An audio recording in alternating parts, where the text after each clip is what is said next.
Hello everybody, welcome back to the channel. This is Terrifying Tuesday, but it's the last Terrifying Tuesday before a Friday the 13th. And in honor of it being a Friday the 13th, I thought we would take a look at 13 horror films you could watch this Friday the 13th, either ripoffs or inspired by or similar to Friday the 13th. So let's jump right into it. With Friday the 13th just around the corner, I thought it would be fun to take a look at some rip-off films that you could watch. And I use the term rip-off lightly here because not all of these movies intended to be Friday the 13th rip-offs, but you could definitely tell that they were inspired by the Friday the 13th franchise, and that's why they're included here. So here are 13 Friday the 13th rip-off style films that you can watch this Friday the 13th along with the Friday the 13th series, or if you want to prepare ahead, you can watch these and then on Friday the 13th jump right into the main course. So let's get started. At number 1 is Camp Dread.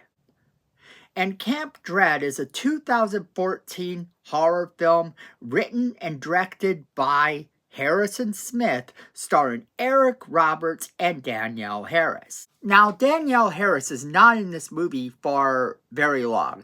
She's in a few scenes, and that's it. So if you're looking for Danielle Harris to be the main person you're going to see in this movie, it's not going to happen. But the film is deeply inspired by Friday the 13th in a lot of ways. So the plot here is that there is a reality show kind of a la Big Brother, a la Survivor type of thing, except that one of the campers is actually found murdered, and then they realize that there's a lot more at stake here. But in addition to this plot, you also have the fact that Eric Roberts is kind of trying to do his own horror movie that doesn't go well when all of a sudden people start getting murdered. So is he the killer? Who's the killer here? The movie is definitely inspired by Friday the 13th. Coming in at our number 2 spot is Slumber Party Massacre, because Slumber Party Massacre is one of those movies that you either know and love or you don't know at all. Slumber Party Massacre is a 1982 slasher film. It is one of the most brutal slasher films. This was directed by Amy Jones. This is one of the few early slasher films that was directed by a woman, and it is amazing because so many things about this movie don't really do the description justice. Sure, it is about a slumber party. There's a lot of nudity in it. There's a lot of really kind of violent, horrible deaths. But this movie is genuinely a lot of fun and sparked several sequels. Slumber Party 2, for me, is one of my to-go-to horror movies only because I sort of like the whole rock and roll, guitar dead villain that movie entails. Now, the plot of the movie is in Venice, Los Angeles, Trish Devereaux, an 18-year-old high school student, decides to throw a slumber party while her parents are away. The neighbor is given the job of checking in on the girls. She awakes and decides to get dressed before going to school. Meanwhile, there is an escaped murderer on the loose, and he steals the repair van of a telephone repair lady, following them to their slumber party eventually, where things just continue to escalate. The movie is one of those that is really a classic watch. It really is very cool. Definitely not for the little kiddies, but none of the movies on our list are for the kids. The next up on our list, coming in at number 3, is Slaughter High. And Slaughter High is a 1986 slasher film written and directed by George Dugdale, Mark Ezra, and Peter Litton. The movie is one of those that starts off with a revenge plot. It actually ends up being an April Fool's revenge plot ordeal. So you can legitimately also watch this movie during April Fool's as well, because it's about a high school prank on April Fool's that goes completely wrong. Flash forward to the high school reunion, where they are invited only to realize that the people responsible for this prank are the only ones that are invited, and then they are slowly picked off. This movie is another one that was quite brutal for the time. There are some deaths in this movie that are really wild and out there. So I do recommend this movie if you are looking for a movie to watch. And again, this movie is very much inspired by Friday the 13th. Although in the case of this movie, I will say maybe it wasn't intended to be inspired necessarily by it, but it definitely took some of the same elements that made Friday the 13th popular. Coming in at number 4 is The Burning. The Burning is one of those that is definitely sort of a Friday the 13th ripoff. It is very much inspired by it. And it has one of the greatest villains in movie history, actually, that's very underrated. The Burning is a 1981 slasher film. And it is kind of one of those movies. But here's what it's known for: being the film debuts of 3 actors who later became well known. Jason Alexander, Fisher Stevens, and Holly Hunter all got their start in this movie. And the plot is based on a New York urban legend about Corpsey the Maniac. And the screenplay was written by Bob Weinstein and Peter Lawrence, from a story conceived by producer Harvey Weinstein. So, okay, I know, right there, a little bit of trouble, but separate the art from the artist, because this movie is incredible. The plot of the movie deals with a night at Camp Blackfoot, where several campers pull a prank on Corpsey, the camp's alcoholic, abusive caretaker, only to have the candles that they light in the prank set fire to his area. Now he dies, or does he? All of a sudden, 5 years later, he is back, and he's ready to make the people responsible pay. And that's kind of the plot of this movie. So it is one of those movies that's actually very good. It is definitely inspired by Friday the 13th, without a shadow of a doubt. And it is a classic. If you've never seen this movie, I strongly urge you to check this one out. Coming up next on our list is Madman. And Madman is a 1981 slasher film. And it is another one that was based on the upstate New York urban legend of Corpsey the Maniac. That's right, 2 films in a row that were based on this premise. Their initial premise and main antagonist was changed due to conflicts with The Burning. So they kind of had to take and switch everything up that they did. So the plot of the movie is that near the end of camping season, a group of senior counselors are gathered around a fire, and they tell the story of Madman Mars, who murdered his wife and children with an axe in a nearby abandoned house. He was then lynched by villagers, but somehow escaped into the woods. They warn the campers, saying that saying his name aloud will summon him, and of course you know what happens next. Now, this film again was very much inspired by Friday the 13th, even though it is based on another urban legend. It amazes me how many of these films become outright classic films that are very much something that you should be watching if you've never seen them before. And the next one, it coincides with everything else we've been talking about. It is called The Prowler. It is a 1981 American slasher film directed by Joseph Zito, written by Neil Barbera and Glenn Leopold. And this movie is another kind of really great slasher film that was inspired by Friday the 13th. And if you've never seen it, you owe it to yourself to watch this movie. The plot is that on March 12th in 1944 Avalon, California, during the World War II war, a woman named Rosemary writes a letter to her boyfriend to break up with him. On June 28th of 1945, Rosemary is attending a graduation dance with her new boyfriend Roy and suggests they go to Lover's Lane. While they are there, they are attacked by a mysterious prowler wearing an army combat uniform who impales them both with a pitchfork and leaves behind a red rose. Jump forward to 1980. When college senior Pam McDonald is making last-minute arrangements for that night's graduation ball, the first to be held there since 1945 when those murders happened. And guess what?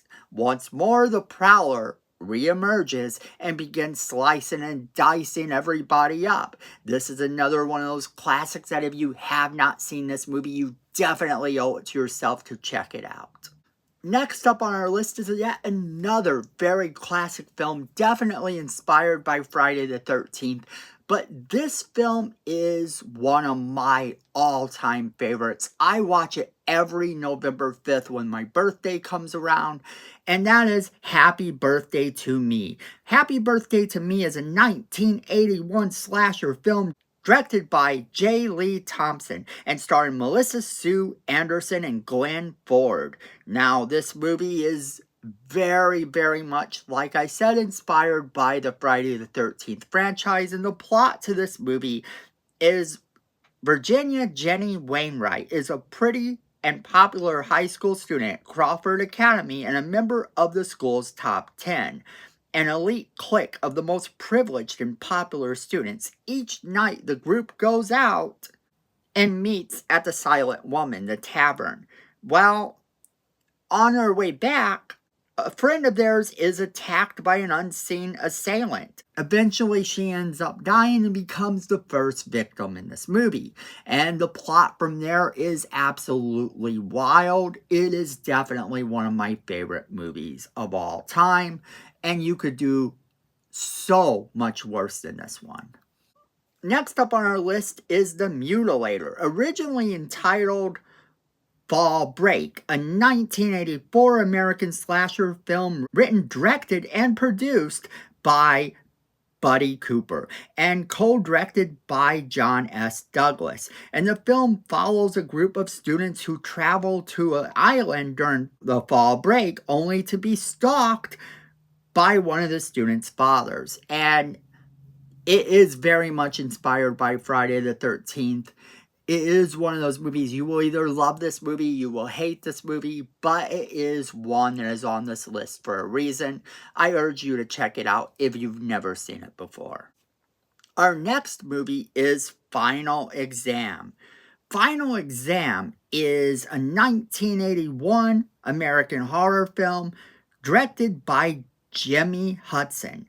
And this movie is one of those that is definitely inspired by Friday the 13th, and it is actually partially responsible for the character of Randy Meeks in Scream. That's right, without one of the characters in this movie being who he was, you probably would not have Randy Meeks in Scream. So that's what makes this movie noteworthy. In fact, this movie is counted as one of the inspirations for the Scream movie.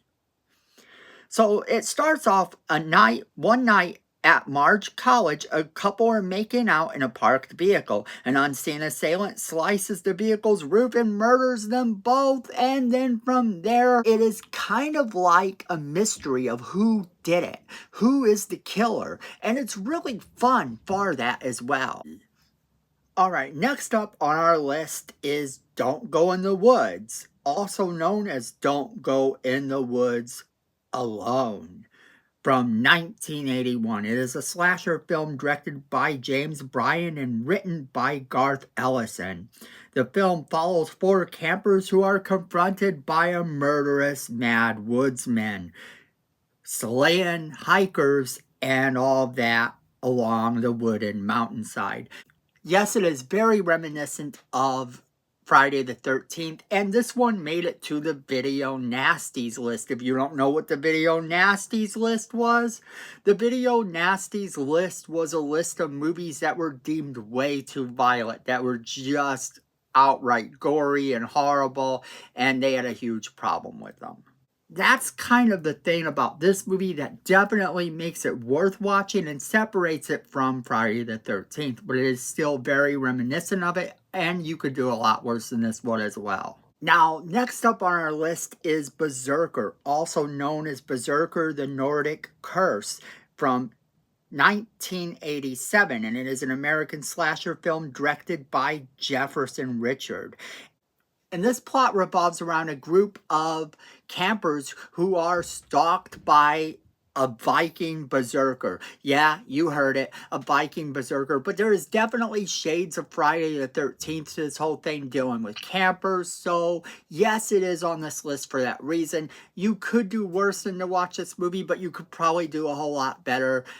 Check this movie out if you want to watch some more interesting horror movies that you probably haven't seen. Next up on our list is Bloody Murder, also known as Scream Bloody Murder in the United Kingdom. It is a 2000 American slasher film directed by Ralph E. Portello and written by John R. Stevenson. It stars Jessica Morris, Crystal Ford, and Patrick Kavanaugh. The plot centers around a group of counselors working at a summer camp where a masked assailant begins to go on a rampage and starts butchering everybody. Now, that is kind of the thing here for this movie, and it spawned a sequel and a spinoff. It spawned the sequel in Bloody Murder 2 Closing Camp, and another sequel in the spin-off, The Graveyard. It is definitely similar to Friday the 13th. The killer even wears a hockey mask. So yes, it is very much that ripoff that you're looking for. And coming in last on our list is Sleepaway Camp from 1983. It is an American slasher film written by Robert Hiltzik and starring Felissa Rose. And this movie was one of those movies that if you don't know about this movie, I'm not going to ruin this movie for you. It is very reminiscent of Friday the 13th. There is a camp and there is a killer, and you're getting the bird's eye view. In other words, you're getting to see it through the killer's eyes as the killer slashes people up. And this movie has an ending that just will blow your mind. It also spawned a lot of sequels. So yes, it spawned a lot of sequels. Some of the sequels aren't canon to their universe. However, some of them now are. I highly recommend watching all the sequels to this movie after you've watched it. This could be its own little marathon if you choose to go down this rabbit hole. It is definitely one of those movies that is fun and awesome all at the same time. And it is sort of one of those movies that you probably couldn't make today. So yes, it is on this list for those reasons. So definitely check these movies out. And if you have seen any of these movies, let me know what you think about them. I want to hear from you. Which of these are your favorite movies? Do you have any other Friday the 13th-esque style movies or rip-off movies that you think should have been on this list, or maybe on another list we do in the future? As always, we want to know what you guys think. So leave us a comment letting us know what you think. Also, don't forget to share this video with all of your friends. They're going to want to be a part of this conversation as well. Make sure you're hitting that like button. It's free. It helps the channel, and we really do appreciate it. Miko says we need more subscribers, and you don't want to disappoint Miko. So go ahead and hit that subscribe button. Hit that notification bell while you're down there so you don't miss a single video we do. And then, friends, at the end of the day, I know it, you know it, and Miko knows it. Fandom is family.